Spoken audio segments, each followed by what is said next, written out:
Good evening, everybody. I'm Mary O'Connor with the Alaskan Aviation Safety Foundation and the National Institute for Occupational Safety and Health.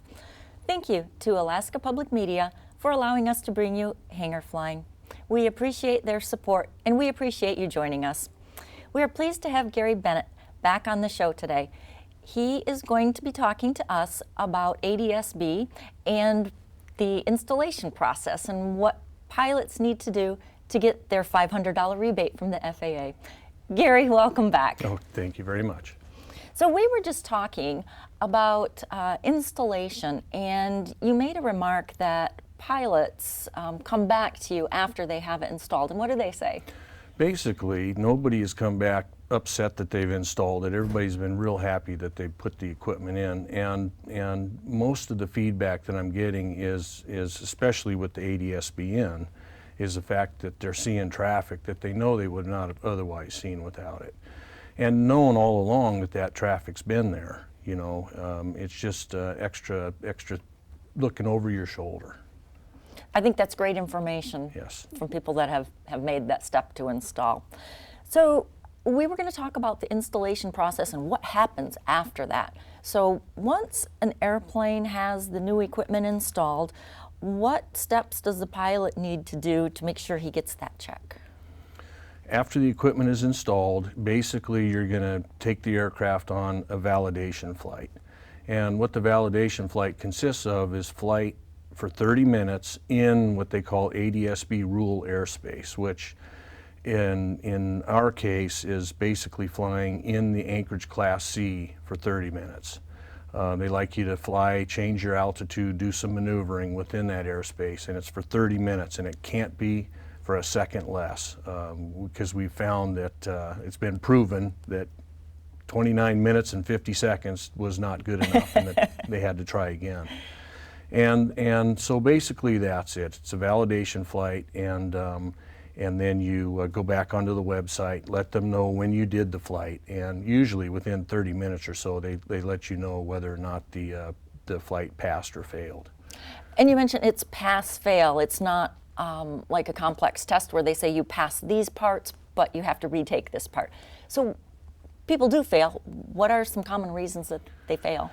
The main reasons we've seen for failure, number one, is like I'd mentioned before, not flying a true 30 minutes or more in the rule airspace. And the second thing that we're finding is an issue is air-ground determination fault. And what usually causes the air-ground fault is taxiing too fast, you know. So what we've found is that if you're taxiing a little bit too fast, the ADS-B box reports that you're airborne, and FAA, knowing at that point that you're on the ground,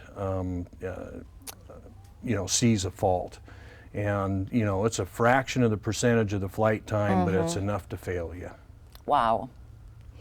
So I've heard from folks that it takes about 4.5 to 5 weeks after that validation flight occurs and they pass before the FAA sends them a check in the mail. Does that sound about right, what you've been seeing and hearing? Yep, that sounds about right, 4 to 5 weeks. So is there any advice that you would have for pilots that might be on the fence about equipping and unsure about whether they should or they shouldn't, or if they should go with ADS-B in and out? My advice would be possibly to seek out and talk to people that already have the equipment. They seem to actually be the biggest proponent right now for the equipage, and rightfully so. You know, they're seeing the benefits for it right off the bat. They're seeing what this new style transponder does for them and how it helps out their awareness of the traffic, and also with the weather.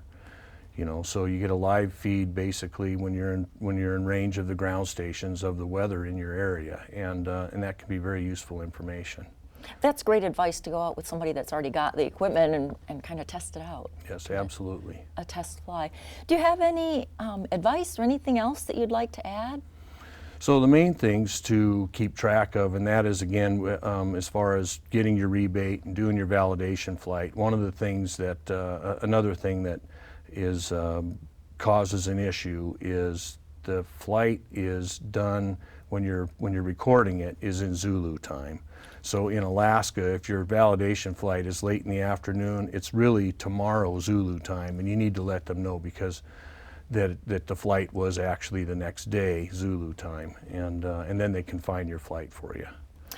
And if a pilot doesn't report that correctly the first time, they can resubmit with a corrected time, so they don't have to do the whole flight They over. won't need to fly again, that's correct.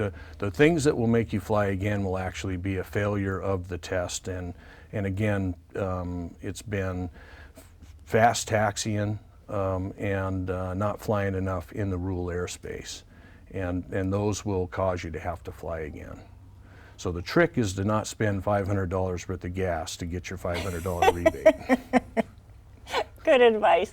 Thank you so much for being with us and for giving us so much instruction on ADS-B. We really appreciate it. Glad to, thank you. Thank you, Gary. Ladies and gentlemen, we hope you've enjoyed our conversations with Gary Bennett. He's been a great source of information. Until next time, fly safely.